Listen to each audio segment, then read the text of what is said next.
Hey, how's it going, guys? Mr. Boss for the win here, and in today's Grand Theft Auto 5 video, I'm going to be talking to you guys about all of the new features, changes, and updates that have come to GTA 5 and Grand Theft Auto Online as a part of Title Update and Patch Update 1.33, as well as Lowriders Customs Classic, the new DLC for Grand Theft Auto Online. Alright, so I should say that the patch notes for this update is like 5 pages long. It's incredible. I don't think Rockstar have ever put as much work into patching so many tiny and little details that I've ever seen before. And some of them are so small and so miscellaneous that they just don't make sense, or they would take way too long for me to go over in this video. So I'll have those linked in the description if you want to check it out for yourself. Today we are going to be looking at some of the highlights that have been added with this update.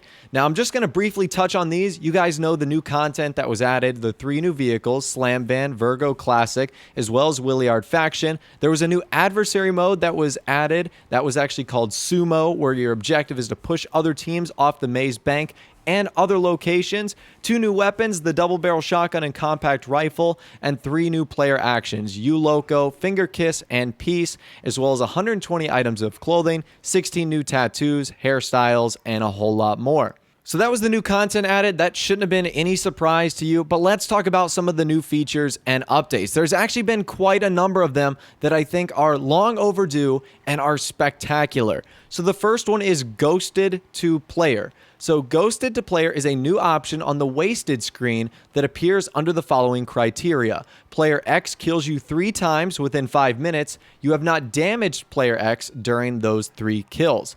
So if that happens to you, an option will be found alongside your respawn passive and one-on-one deathmatch options, and is triggered via the right bumper or RB and displays as Ghosted to Player X. Now once this option has been selected, you and Player X will be ghosted to each other and each other for only 2 minutes. So basically what that means is if you have a player who's killing you over and over and over again, and if they do so 3 times within 5 minutes, you can choose to have an option where that player who's killing you will be invisible, meaning they cannot see you. You'll be like a ghost. You won't show up on the map. You won't show up on the radar. You'll totally blend in with your surroundings. And I think this is cool. This will obviously prevent player griefing. Let's say you're a noob in GTA Online. You're just trying to mind your own business. You haven't really figured out passive mode yet. Maybe this is something you can use. I don't know. I think it's just a nice option to have in the game. Maybe for those who don't want to be griefed by players in lobbies. Now, there was also an update to the Contact Mission Unlock. The Contact Mission Unlock system has been updated and fixed.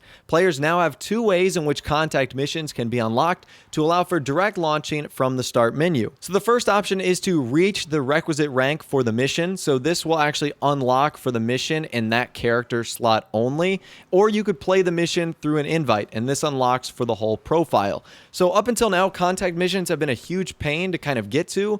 It's like sometimes the missions are there, sometimes they're not. So I really do like the fact that they've made it easier and now have kind of laid out the terms of how you're going to be able to do that. So I think that's extremely nice. There was also a massive upgrade to the Ammunation store. The wall in the entire store was reorganized. So melee, pistols, and throwable DLC weapons have now been moved from the DLC wall to appropriate cabinets. It's actually really cool. Like, all the pistols are in one cabinet, all the melee weapons are in another cabinet, the grenades and sticky bombs, they're in another cabinet, and they really cleaned up the Ammunation store. It actually looks very cool. And there are a few other miscellaneous features that I'll read off for you guys right now. The no shoes option is now available in wardrobes. Players can now launch VIP work and VIP challenges when on the deck of their yacht. Mouse support for the Move Yacht menu has been added. And my favorite out of all of these, a free retry has been set up for moving the yacht when your chosen destination is full. If your yacht fails to sail to the chosen destination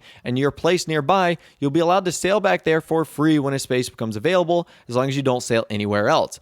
So I've stated that the moving fee for the yacht is kind of ridiculous, but at least Rockstar is getting better and kind of making up for some of the mistakes in game that I don't think should actually be in the game in terms of like paying to have to move your yacht. Now, as I mentioned in the beginning of the video, there are almost 5 pages of patch notes for general and miscellaneous fixes on PS4, Xbox One, and PC. So it would take me so long to go over all of them. However, I have picked out a few that I think are really cool. The first of which is Rockstar fixed an issue where players were unable to remove a crew emblem from their personal vehicles. I know how frustrating that can be because sometimes crew emblems just don't look good anymore, or your crew like leader will change it to a weird logo. Then you've got this weird logo stuck on your car. So absolutely, I love the fact that Rockstar has fixed that. There's also a very weird one. They fixed an issue where players' 4th and 5th properties were not being cleaned by the cleaners.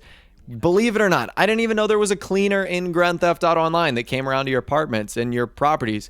But apparently there is, and there was an issue with the 4th and 5th apartments and properties not being clean. So I'm glad that they actually looked into that, which is super cool. And as you can imagine, there are lots of fixes regarding the yacht. I think at least like 30 or 40% of the things they mention in this update have to do with things they added in the executives and other criminals, whether it's the new custom apartments, whether it's the new, adversary modes, whether it's the VIP works and challenges, the yachts themselves. There seems to be a lot of issues with those, and Rockstar did their best to address a lot of them in this update. So you guys can go check it out for yourself. There is a ton of things to look at. It is absolutely insane. There was also a lot of fixes for PS4 only, for Xbox One only. So you can scroll down to your specific console and look for the one that you use, and you'll be able to find out more information about what Rockstar actually did and what they actually changed in the update. So let me know what you think about this update, this DLC, the changes, features, updates, and more that Rockstar have made in the comment section down below. What do you think about Lowriders Customs Classics? What do you think about